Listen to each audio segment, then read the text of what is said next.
तो भैया फाइनली काफ़ी मेहनत मुशक्क़त के बाद मैंने भी देख ली भाई बॉलीवुड की मर्दानी यानी कि भाई शिवानी शिवाजी राव की आ चुकी मच अवेटेड फिल्म मर्दानी के पार्ट थर्ड को, यानी कि भैया रानी मुखर्जी की इस फिल्म को। तो भाई कैसी है ये फिल्म, क्या है इस फिल्म की कहानी, क्या इस फिल्म को देखने के बाद मैं ये बात है आपसे कह सकता हूँ अपनी ज़ुबानी कि भाई एक बार फिर से ये मर्दानी आप सभी का दिल सिनेमा घरों में जीतने में कामयाब हो रही है। यानी कि भाई ये फिल्म हिट है या फ्लॉप, इस सवाल का जवाब चलिए मैं आपके सामने रखता हूँ इस फिल्म के रिएक्शन के माध्यम से। हेलो फ्रेंड्स, मैं हूँ नरेंद्र और मैं आपका एक बार फिर से स्वागत करता हूँ हमारे चैनल यानी कि वायरल न्यूज जंक्शन में। तो दोस्तों क्या कहूँ इस फिल्म को देखने के बाद अपनी प्रतिक्रिया में आप लोगों से। आज भैया जब मैं इस फिल्म को देखने के लिए मॉर्निंग के शो में अपने शहर में पहुंचा था ना, तो भाई इतनी पब्लिक पहुंच गई थी ना सिनेमा घर में कि भैया मॉर्निंग शो के भीड़ को देखते हुए सिनेमा घर के ऑनर ने बोला कि भैया इतनी भीड़, इतना भीड़, इतनी भीड़ में मैं इस फिल्म को चला नहीं सकता हूँ यार। एक आदमी को मैं कैसे हैंडल करूंगा, एक आदमी को कम से कम 6-7 आदमी तो लेकर आओ ताकि इस एक आदमी को कोई हैंडल कर सके। और आपको पता है वो एक आदमी कौन था? मैं था मेरे भाई। और उसके बाद भैया मुझे हैंडल करने के लिए भगवान की कृपा से 7-8 लोग आ गए दूसरे शो में, जिसकी वजह से इस फिल्म का दूसरा शो फाइनली चालू हो गया मेरे भाई। और उसके बाद जब इस फिल्म को मैंने देखा तो मैं आप लोगों से क्या कहूँ, मैं जो उम्मीद लेकर आया था, मेरे दिमाग में जो कॉन्सेप्ट चल रहा था इस फिल्म को लेकर, वही कहानी एज इट इज़ हमें सिनेमा घरों में देखने को मिली। यानी कि भाई जब इस फिल्म का टीजर ट्रेलर हम लोगों के सामने आया था तो मैंने आप लोगों को ये बात कही थी ना कि भाई इस बार की कहानी में आपको कुछ नयापन देखने को नहीं मिलेगा मेरे भाई। इस फिल्म की कहानी आप लोगों ने कई सारी साउथ की फिल्मों में भी देख लिया होगा और बॉलीवुड की फिल्मों में भी ये कहानी पहले यूज़ की जा चुकी है मेरे भाई।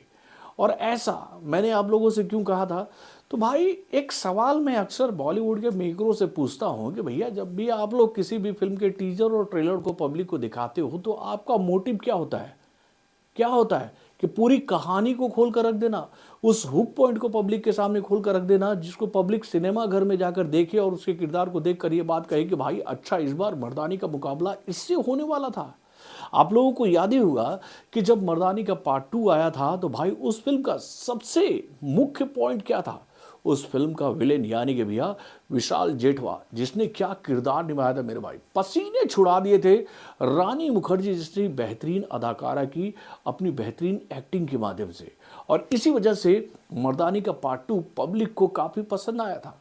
लेकिन भाई इस बार इस फिल्म के मेकरों ने क्या किया मेरे भाई, तो भैया अपनी कहानी के पहले पूरे प्लॉट को खोल कर रख दिया कि भैया इस फिल्म में आपको क्या मुद्दा देखने को मिलेगा, यानी कि भैया चाइल्ड ट्रैफिकिंग और बच्चों से भीख मंगवाने वाले गैंग्स का भांडाफोड़ करेगी मर्दानी, यही बात बताई गई है ना ट्रेलर में।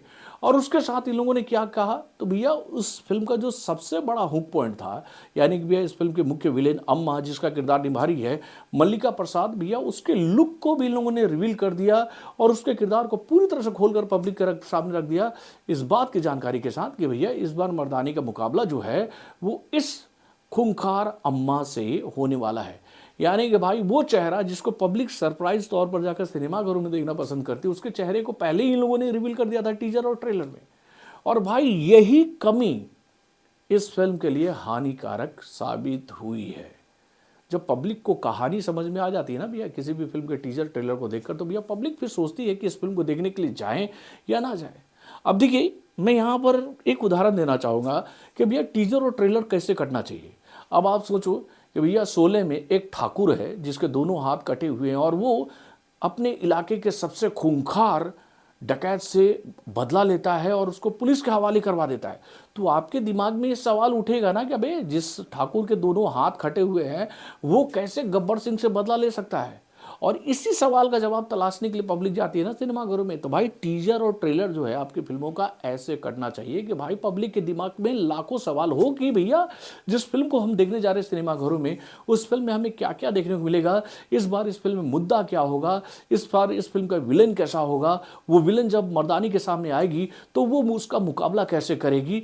यार ये सारी चीज़ें इन लोगों ने तो पहले ही खोल कर रख दी थी, तो भैया कुछ नया बचा क्या था हम लोगों के लिए? हाँ, मैं ये बात आप लोगों से ज़रूर कहूँगा कि भाई फ़िल्म में कुछ ट्विस्ट एंड टर्न ऐसे थे जिसको देखकर थोड़ा-सा आपको मज़ा ज़रूर आएगा। और उसके बाद भाई अगर इस फ़िल्म में कुछ देखने लायक है ना, तो वो है रानी मुखर्जी का ज़बरदस्त परफ़ॉर्मेंस। भाई इस फ़िल्म की पूरी कहानी को रानी मुखर्जी ने जिस तरह से अपने कंधे पर उठाया है, उन्होंने भाई प्रोडक्शन हाउस की, उनके खुद के प्रोडक्शन हाउस की बनी हुई फ़िल्म है ना भैया, उसकी कमज़ोरी को इन्होंने बचा लिया मेरे भाई। और मैं इस फ़िल्म को लेकर ये बात आप लोग ज़रूर कहूँगा कि भैया इस फ़िल्म को आप इतने हल्के में मत लेना। ये फ़िल्म इतनी भी कमज़ोर नहीं है कि आप इस फ़िल्म को सिनेमाघरों में देखने नहीं जा सकते हो। नहीं भाई, आप इस फ़िल्म को देखने सिनेमाघरों में जा सकते हो। इस फ़िल्म को जब आप देखोगे तो उसमें आपको कुछ नई चीज़ें भी देखने को मिलेगी, क्योंकि इस फ़िल्म में आपको एक ऐसा इवेंट देखने को मिलेगा, यानी कि भैया इस फ़िल्म की कहानी को लेकर ये बात बताई जा रही थी कि भैया इस फ़िल्म की कहानी जो है वो एक सच्ची घटना के ऊपर आधारित है। तो वो ट्रू इवेंट जो है ना वो आपका दिल जीतने में कामयाब रहेगी। और उसके साथ भैया फ़िल्म का डायरेक्शन भी काफ़ी अच्छा है। हाँ, इस बार हम लोग कह सकते हैं कि एक्शन वाले डिपार्टमेंट में रानी मुखर्जी थोड़ा-सा ना अजीब-सा कुछ कर रही थी यार, लेकिन ठीक-ठाक था। तो नो डाउट फ़िल्म एवरेज है। फ़िल्म को हम लोग एक बार ज़रूर देख सकते हैं। फ़िल्म को जब आप देखोगे तो उसमें आपको थोड़ा-सा नयापन देखने को मिलेगा। फ़िल्म बोर नहीं करेगी, मैं आप लोगों को ये बात ज़रूर कह सकता हूँ कि हाँ, ये फ़िल्म आपका एंटरटेन ज़रूर करेगी, लेकिन आपके दिमाग में ये सवाल ज़रूर छोड़ के जाएगी कि भाई एक ही कहानी को हमारे बॉलीवुड के मेकर कितनी बार रिपीट करके पब्लिक को दिखाएँगे मेरे भाई, कितनी बार? और भाई अपनी फ़िल्मों में ये लोग इतने बड़े-बड़े ब्लंडर कैसे कर देते हैं, ये सवाल भी आपके दिमाग में आएगा। तो भाई मेरे हिसाब से अगर आप लोग इस फ़िल्म को लेकर सवाल पूछोगे ना कि मैं इस फ़िल्म को देखने के बाद इस फ़िल्म को कितना स्टार देना चाहूँगा, तो मेरे हिसाब से ये फ़िल्म 2.5 स्टार डिज़र्व कर रही है मेरे भाई। और ये सारे 2.5 स्टार जो है ना भैया, इस फ़िल्म के कुछ ट्विस्ट एंड टर्न की वजह से है और उसके साथ भैया रानी मुखर्जी के बेहतरीन एक्टिंग की वजह से है।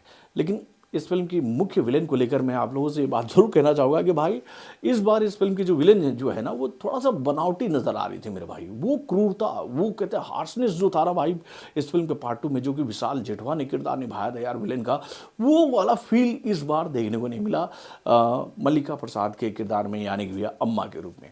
तो दोस्तों आप अपने कमेंट के माध्यम से हमें ज़रूर बताइएगा कि आप लोगों ने इस फ़िल्म को देखा कि नहीं। और अगर आप लोगों ने इस फ़िल्म को देखा है तो आप लोगों को भी ये चीज़ें फ़ील हो रही थी ना कि हाँ यार इस बार मतलब कि वो वाला मज़ा नहीं आ रहा जो कि भैया हम लोगों ने पार्ट 1 में देखा था, पार्ट 2 में देखा था, पार्ट थर्ड में आकर वो वाला मज़ा जो है वो कहीं ना कहीं मिसिंग है। अपने कमेंट के माध्यम से हमें ज़रूर बताइएगा। तो बॉलीवुड से जुड़े और भी कई सारे खबरों को जानने के लिए हमारे चैनल यानी कि वारन जंक्शन को सब्सक्राइब करना ना भूलिएगा और हमारे अपडेट्स को जानने के लिए बेल आइकन को ज़रूर दबाइएगा।